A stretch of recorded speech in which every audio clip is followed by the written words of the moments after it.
Welcome to our devotional for young men. This is Matthew Jimenez here from New Jersey. Today, February 22nd, the title of our devotional is The Imposter.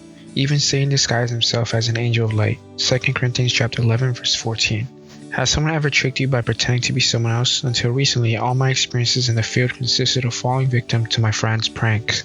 But everything changed one Friday night. During the afternoon, I WhatsApped a colleague to invite him to an event. After 9 p.m., I received a message from him. "Hello," I greeted him, asked him how the meeting he had scheduled for that day had gone, and he replied that everything was fine. He plainly said, "I need you to help me with something. I exceeded my daily transfer limit and need to send money to someone.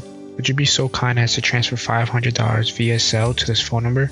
I'll give it back to you first thing tomorrow." Of course, I replied. I opened the bank app and started the process, but just before I hit the send button, I stopped. Something wasn't right. It was a Friday night. Why was my pastor's friend transferring money at that very moment? The next day would be Sabbath. Why did he offer to give my money back on Sabbath? Moreover, I knew my friend and the pastor's friend, and had never borrowed money from me. Why now?